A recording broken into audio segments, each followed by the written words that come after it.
Let's get this out of the way. The Oscars don't matter. More often than not, I tend to disagree with the Academy and the nominations. I just think it's fun to talk about them, and the films that had the most impact this past year. Really, I just find that the Oscar season, and even the post-Oscar season, are the perfect times to catch up on last year's releases, before things ramp up in the summer. This video will not go over all the nominations this year. Instead, the focus of this video will be to shine a light on some of my favorites, and more importantly, the snubs. It's going to be a bit more casual than my analysis videos, so please feel free to listen to this one in the background. And as always, I'd love to hear your thoughts in the comments. For the 2024 Oscars, my favorite Best Picture nominees were The Holdovers, Oppenheimer, and American Fiction. Oppenheimer's been talked about to death, and it won Best Picture, so I won't say too much about it here. Besides, I thought it was solid. I wasn't a huge fan of the last act, and whatever the hell that US History Cinematic Universe thing with JFK was, but overall, it was pretty enjoyable. Although the Oscars are over, the films in this video are still worth discussing, and will stick with me for some time. Now what I really want to start off with is a film that I deeply enjoyed, but it ended up getting a little buried during award season. American Fiction. While Oppenheimer swept the awards, American Fiction took home only one well-deserved Oscar for Best Adapted Screenplay.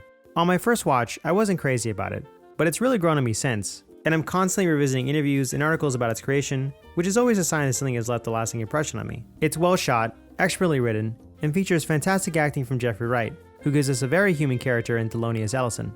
It was solidly funny, and there's some really good use of meta-narrative, especially in its final act. Still, I find that it's a difficult film to recommend. The biggest problem with this film is that it throws in a lot of melodramatic and cliché family drama to give the satirical story of a struggling writer's accidental success a B story to play off of. Sure, some moments are interesting, but as a whole, it feels like a distraction from the main draw of the film. When it does work though, we're given some scenes of genuine pathos that ground an otherwise pretty heady story about the nature of accolades and selling your art to a market that's only interested in serving the lowest common denominator. By the way, it's a bummer that they let John Ortiz's storyline kind of fall to the wayside halfway in, as it's replaced with the literary awards subplot. These are some of my favorite scenes, and he's such a great actor. This was easily his best role since Silver Linings Playbook. Okay, I'm keeping this one light on spoilers, but despite juggling a lot of plot threads, it really comes together in a smart way at the end. American Fiction is really about opening dialogues for a variety of topics. Race, identity, and at the Oscars, it opened up a conversation about the future of storytelling. After winning the award for Best Adapted Screenplay, Cord Jefferson gave an incredible speech. I don't want to get striked on here, but you should watch it if you haven't already. It demonstrates how much he has his finger on the pulse when it comes to the state of storytelling today. To paraphrase, with the budgets of major films ballooning to astronomical numbers, studios who are traditionally risk-averse should realize that banking on a $200 million franchise film carries the same, if not more risk than funding a string of mid-budget projects. Studios need to start taking a risk on these smaller films. One of the major reasons why I feel American Fiction was buried is because it wasn't on streaming for some time. Whenever I'd ask anyone if they saw it, the reply I usually got was, "Where can I watch it?" It was still playing in theaters, but I think a lot of audiences these days are averse to watching a smaller film in theaters, and even more so once it releases digitally for purchase. Paying $4 to watch a film away from streaming services enters it into a completely different category where it's up against new releases. But why should that barrier to entry matter? Streaming services should not own the entirety of what you watch. The problem may start at the studio level, but we as an audience need to take a risk in these smaller films too. Apparently, American Fiction was distributed by Amazon, so I'm kinda shocked that it's not on Prime. When you go to the page, it looks like it's only available on MGM Plus. MGM Plus? Has anyone even heard of MGM Plus before I read that just now? Wow, suddenly, $4 didn't sound so bad. The Holdovers. I had a lot to say about this film, and it's still my favorite of the year. But it's such a shame that the writer and director are facing some pretty damning accusations of plagiarism right now. The story breaking the day before the Oscars most likely shifted a few awards around, but we'll never know for sure. Still, that doesn't take away from the raw talent showcased in the performances here, especially from Paul Giamatti. For someone with so many career highlights already, it might sound crazy, but I think this is easily in his top 3 performances. The Holdovers is a slow burn, but the moment the characters leave campus for the first time, the movie picks up steam and finds its groove shortly thereafter. If you're familiar with Alexander Payne, you'll know what you're getting into, as his movies typically have that same raw sentimentality to them. It had some really great moments, focusing on the growth of these 3 people at different stages of their lives. I may still make a video on this sometime down the line, but for now, it's so full of genuine surprises in its story beats that there's not much I could talk about without getting into spoilers. By the way, as far as period pieces go, the late 60s / early 70s vibes here are immaculate. The Iron Claw. Look, Past Lives was good. It was a great directorial debut for Celine Song, and that's all well and good. Sadly, it didn't take home any awards. and I think A24 really messed up their awards campaign again by not promoting the Iron Claw. With a haunting storyline and stellar performances from its cast, Iron Claw was a real gut punch of a film. I think one of the more underrated actors in this cast was Holt McCallany, who was terrifying in Shotcaller and incredible in Wrath of Man. Interestingly, he brings a bit of both those roles into this performance, as a cold-hearted but strangely ensnaring head of the Von Erich family. To wrestling fans, the story of the Von Erichs is very well known, but I'm not really big on wrestling, so all the story beats came as a surprise to me. Still, even if you might know where the film is headed, it's relentless, and it really does not go easy on the tragedy. This is the first film I've seen in a while where people were actively sobbing in the theater. Truly heartbreaking at times, and everyone is giving it their all, especially Zac Efron. The fact that he's been so overlooked in this film is a tragedy in and of itself. The Iron Claw is just the first in a long list of snubs. Alright, let's really get into it.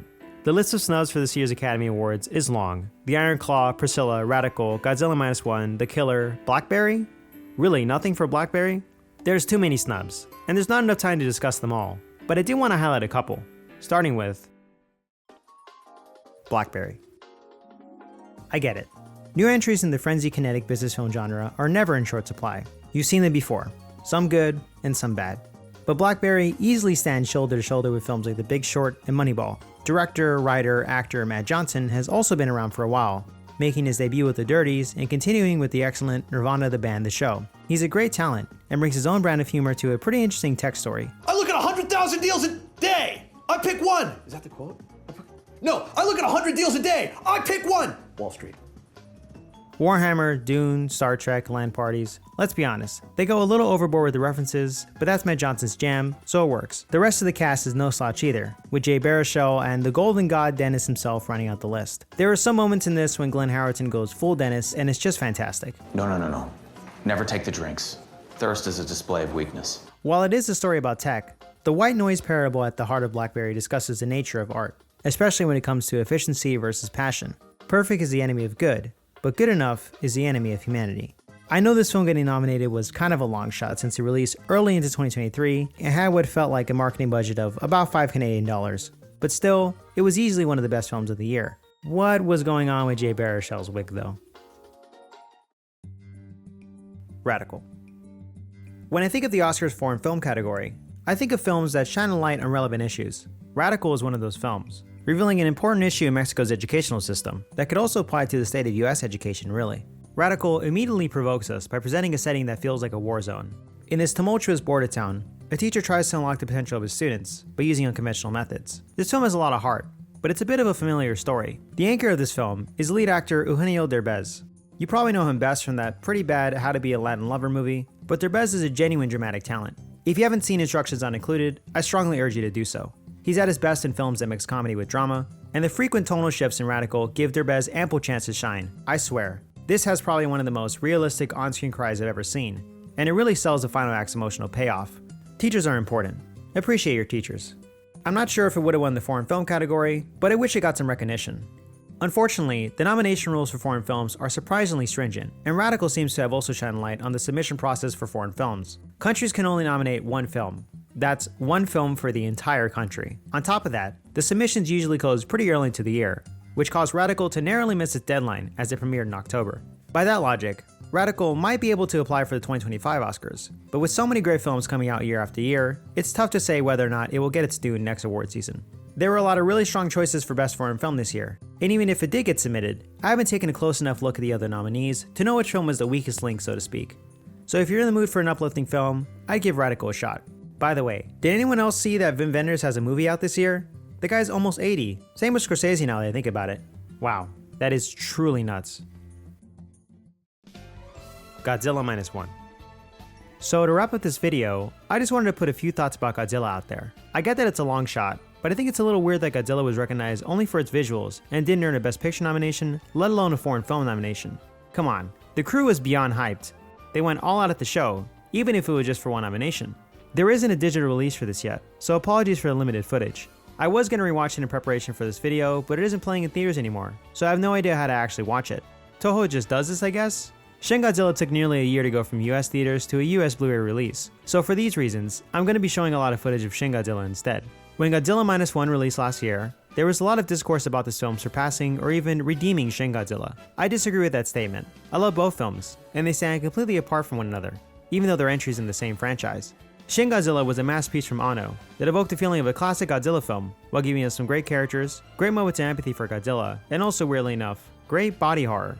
I'm late on making a Shin Godzilla video, but I just want to make it known how much I love this film, especially as a Hideaki Anno fan. So much of Shin Godzilla feels like an angel fight from Evangelion, to the point where shots and music are directly lifted from the series. I really could talk on and on about Anno's work. In fact, oh look, here's a nearly hour-long video I just made about Anno's process and his underrated series Karakano, which you should totally check out if you're interested in hearing more about Anno. Anyway, back to -1. -1 was well received for its frequent and intense action scenes, although come on. How do you walk out of Shin Godzilla and say the visuals weren't sick? It's pretty amazing what Takashi Yamazaki and crew were able to achieve, with what was apparently a small budget. But what I really think struck a chord with audiences in -1 was the way human storylines were handled this time around. While the key members of the think tank in Shin Godzilla were also standouts in that film, I definitely think the characters in -1 felt more human. The protagonist, Koichi, has an encounter with Godzilla in the first few minutes, which establishes him as a guilt-stricken character with direct ties to the monster, in a way that feels totally earned. The side characters are also struggling to survive in this post-war Japan setting, where you can just feel the weight and severity of the situation before Godzilla re-emerges in the story. As a result, these quote-unquote talking moments were more engaging as we follow people undergoing a true character arc. This carries us into the typical scientist scenes that many seem to hate in Shin Godzilla. Although I personally enjoy the moments where scientists gather around and hatch a plan, as they're a staple of classic kaiju films, -1 found a way to make them even more exciting, and it weirdly felt similar to Oppenheimer. Either way, what I mean to say is, -1 is a more emotionally focused film than Shin Godzilla, and that's probably why more people click with it. It's one of the more hopeful entries in the franchise. At first, I thought certain parts of -1 were a bit melodramatic or contrived, but after taking a look at Shin Godzilla again, I realized they both presented a different approach to kaiju films.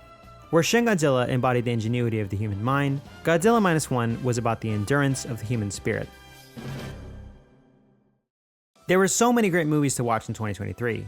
Juggling this channel and my personal life didn't give me enough time to check them all out, but I'm surprised by the sheer amount of incredible films coming out right now, even for someone like me, as I usually watch older stuff. In 2024, I'm excited to watch even more great movies, and I have some awesome videos planned for you guys that I'll share as soon as possible. Just a heads up, I started a Ko-Fi recently as a way to support the channel. The Karakana video was running long enough, so I figured I'd talk about all this at the end of this one. While I feel extremely lucky that my pro video is sitting at a frankly surreal amount of views for my channel, it used some music from the movie, so I never made a penny off of it. There are ads in the video, but none of that goes my way. A bummer, I know. Of course, the aim is to monetize my videos where I can, but sometimes I really want to use a certain clip or song and would much rather make a fully formed video than one I cut down for ad revenue. My True Detective video is still monetized, so I got lucky there, but it only started generating revenue pretty late into its lifespan. I'll be launching a Patreon soon, but until I have a more concrete schedule for content and bonus content planned out, I'll hold off. In the meantime, any engagement with the videos or Ko-Fi donations would be deeply appreciated. Thank you all so much for watching. As always, I truly appreciate each and every one of you that takes the time out of their day to watch my channel.